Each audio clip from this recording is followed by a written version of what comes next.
Bonjour, bonsoir à tous. Bienvenue encore une fois de plus dans cette nouvelle vidéo. Les gars, regardez attentivement cette image derrière moi. Regardez cette image-là. Vous l'avez compris. Ce joueur-là, c'est le capitaine de la Guinée équatoriale, Emilio Nzoé. C'est lui-même qui a fait mal à la Côte d'Ivoire. Et la Côte d'Ivoire ne va jamais oublier ce capitaine-là. C'est lui-même qui a terminé aussi meilleur buteur de la Coupe d'Afrique qui vient de se dérouler en Côte d'Ivoire avec 5 buts. Alors, ce joueur-là, il vient de faire un direct sur Instagram avec plus de 6000 personnes connectées. Il était très en colère envers la Fédération équato-guinéenne de football. Dans ce direct-là, il a énuméré beaucoup de points. Il dit qu'ils ont été, lui et son coéquipier de l'équipe nationale du nom de Salvador Edou, vous le connaissez aussi, il a fait mal à la Côte d'Ivoire. Celui qui tombait beaucoup sur le terrain, qui avait fait chignon là. Il dit qu'ils ont été exclus les deux de la sélection à vie. Parce que lui-même, le capitaine là, Emilio Nzoé là, il y a eu des dysfonctionnements dans la gestion du football quand ils étaient en Côte d'Ivoire et il a dénoncé cela. Voilà pourquoi les dirigeants du football équato-guinéen l'ont exclu.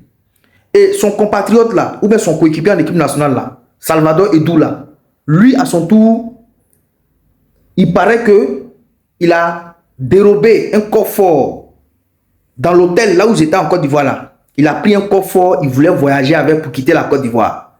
Et bien avant que l'avion ne décolle, les gens de l'hôtel là, où la Guinée équatoriale était là, eux ils ont dénoncé, ou bien ils ont dit ça à la police, et la police est partie mener ses enquêtes, et avant même que l'avion ne décolle là, la police est allée trouver le joueur là, et a pu reprendre le coffre avec le joueur Salvador Edou.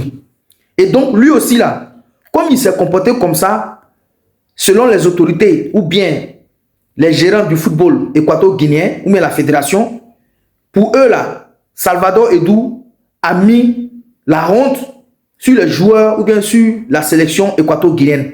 Comment un joueur qui est venu représenter son pays à la CAN peut venir dérober un coffre dans l'hôtel où il était logé? Donc lui aussi à son tour là, il a été exclu à vie de la sélection nationale. Maintenant le capitaine là, quand il a fait son direct sur Instagram où il y avait plus de 6000 personnes connectées, il dit tout ça là, ça n'a rien à voir. Et que les dirigeants du football équato-guinéen là, ils viennent de signer des contrats avec des Brésiliens, qu'ils veulent remplacer les joueurs équato-guinéens par des joueurs brésiliens qui vont naturaliser équato-guinéens, qui vont jouer pour la sélection. Le capitaine encore, Emilio Nzoé, il dit dans le même direct là, que les joueurs locaux qui sont allés en Côte d'Ivoire avec eux, les pros pour jouer pour cette sélection-là, que les joueurs locaux jusqu'à présent, les primes que le président de la République équato-guinéen a donné à la fédération pour remettre à ces joueurs-là, a été bloqué par la fédération. Donc c'est tout ça là, lui le capitaine là, Emilio Nzoé, il a voulu dénoncer et ça n'a pas plu aux dirigeants du football équato-guinéen et les deux là, on les a exclus. Voici ce qu'il a dit. Il a dit tout en colère. Et il est allé encore plus loin. Il dit que quand il a gagné, c'est-à-dire que son soulier d'or là, comme c'est lui qui a terminé le meilleur buteur de la CAN, il a gagné un soulier d'or. Il dit que quand il a gagné le soulier d'or là, même les autorités de son pays, ni la fédération, personne ne l'a félicité. Et que les seules félicitations qu'il a reçues là, est venue des autorités ivoiriennes. Vous avez remarqué le jour de la finale, à la fin là, il est venu prendre son soulier d'or et le président Alassane Ouattara et la première dame Dominique Ouattara l'ont félicité. Parce que ce joueur, il a vraiment fait mal à la Côte d'Ivoire. Et le joueur a dit dans son direct Instagram que c'est seulement le président Alassane Ouattara et Dominique Ouattara qui l'ont félicité pendant que les autorités de son pays, eux-mêmes là, l'ont négligé. Que lui ne peut pas comprendre ça. Donc il est très en colère. Donc il dit, jusqu'à présent là, leurs primes, ils n'ont pas encore reçu.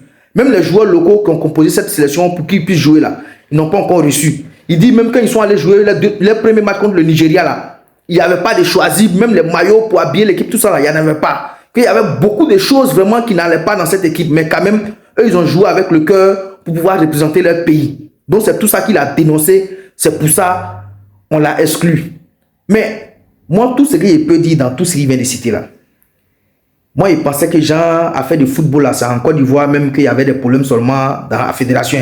Déjà, cette histoire de problèmes dans la fédération là, apparemment même ça touche tous les pays africains. Parce que selon ce que le joueur a expliqué là, c'est que le problème il est vraiment profond dans cette sélection équato-guinéenne. Qu'est-ce que vous pensez de ces dires du joueur ou bien du capitaine Emilio Nzoué de la Guinée équatoriale? Dites-le en commentaire.